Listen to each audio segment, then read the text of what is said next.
समस्तीपुर में रात के अंधेरे में अपराधियों ने लूट के वारदात को अंजाम देने का सोचा और पब्लिक को कुछ और ही मंजूर था। लुटेरों के साथ कुछ ऐसा कर दिया जिसके बाद वो अब से आगे कभी ऐसे वारदात को अंजाम नहीं दे पाएंगे।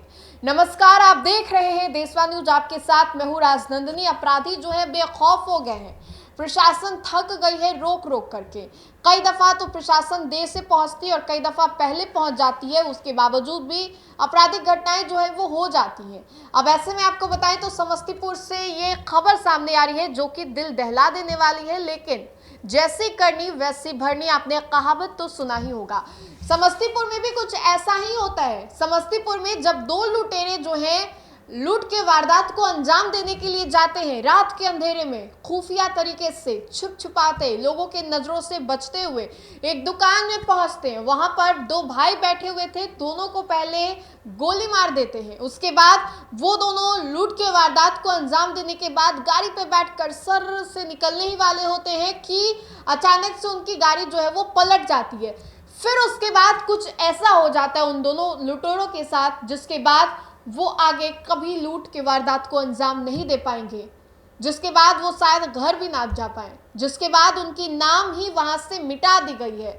आपको बताते चले तो समस्तीपुर में एक वारदात को अंजाम दिया गया दो लुटेरे को जरिए, और वहां पर उन्होंने पहले दो भाइयों जो कि दुकान पे बैठे हुए थे, दोनों को शूट किया, दोनों के पैरों पर बंदूक मारी और दोनों जो लुटेरे थे उसके बाद लूट करने के बाद वहां से फरार हो जाते हैं। जैसे ही अपनी बाइक को स्टार्ट करते हैं, बाइक आगे जाकर के गिर जाती है एक गड्ढे में, और फिर उसके बाद गांव वाले दोनों ही लुटेरों को घेर लेते हैं और पीट पीट कर इतना बुरा हाल कर देते हैं कि वो दोनों वहीं पर मौत के घाट उतार दिए जाते हैं। दोनों की वहीं पर मौत हो जाती है, यानी कि मॉब लिंचिंग किया गया दोनों के साथ। अब ऐसे में वहाँ के जो प्रशासन है उनका क्या कुछ बयान है, तो आइए हम आपको सुनवाते हैं।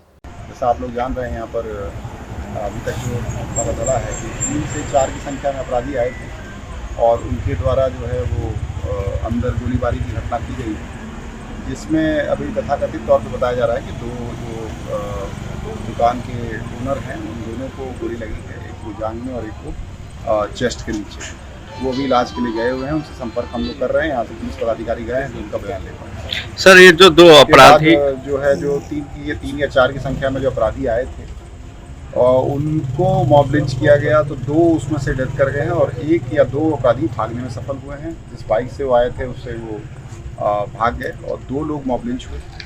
उसमें से जो अभी तक हम लोग देख पाए हैं बॉडी को भी पोस्टमार्टम में बॉडी गई है, तो एक को बुलेट इंजरी है और एक जो है वो मारपीट में डेथ उसकी हुई है। हम लोग ये इन्वेस्टिगेशन में देख रहे हैं कि एग्जैक्टली मॉब लिंच किसने किया है और पर्पस क्या था, मतलब आने का मकसद क्या था अपराधियों का।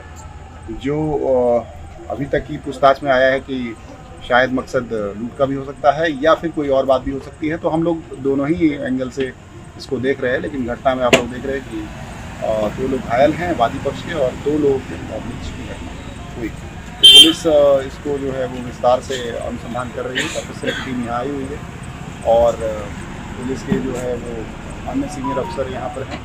हम लोग इसमें SIT गठित करके दोनों ही घटनाओं को, जो एक घटना जो पक्ष के साथ हुई है, दूसरी मॉब लिंच की हुई है, दोनों की जांच कराएंगे और इसमें इन्वेस्टिगेशन करा के जो भी इसमें विधि सम्मत कार्रवाई होगी। तो आपने सुना वहां के पुलिस प्रशासन ने क्या कुछ कहा, किस तरीके से आप पहले गलत कर रहे हो फिर आपके साथ ही गलत हो जा रहा है। हालांकि जिन दोनों भाइयों के पैरों में गोली लगी थी वो अभी गंभीर रूप से जख्मी बताए जा रहे हैं। वहीं पर वो दो जो लुटेरे थे वो उन दोनों की मौके पर ही मौत हो जाती है। अब ऐसे में वहाँ की प्रशासन जो है लगातार इसकी जांच में लगी हुई है कि कौन कौन लोग इस पूरे मामले में इंडल्ज थे, कौन कौन इस मामले से जुड़े हुए थे, किन किन लोगों ने उस दोनों बदमाशों को मारा है, अपराधियों को मारा है। अब ऐसे में दोनों की बैक हिस्ट्री भी खंगाली जा रही है और ये बताया जा रहा है कि दोनों एक नंबर के कुख्यात बदमाश थे, अपराधी थे और इससे पहले भी दोनों ने कई दफा ऐसे वारदातों को अंजाम दिया और दोनों ही लूट और हत्या के अंजाम को रेगुलर अंजाम देते रहते थे, वारदात को अंजाम देते रहते थे। और एक बार फिर से जब समस्तीपुर में ये लोग कुछ ऐसा ही करने पहुंचे तब इन दोनों के साथ कुछ ऐसा हो गया जिसके बाद इन दोनों ने कभी कल्पना भी नहीं की होगी। दोनों को मौत के घाट उतार दिया जाता है, इतने बुरे तरीके से दोनों को पीटा जाता है कि दोनों वहीं पर मर जाते हैं। तो फिलहाल के लिए इस खबर में इतना ही। अगर आपको हमारा ये वीडियो अच्छा लगे तो लाइक करें, हमारे चैनल को सब्सक्राइब करें। बहुत बहुत शुक्रिया।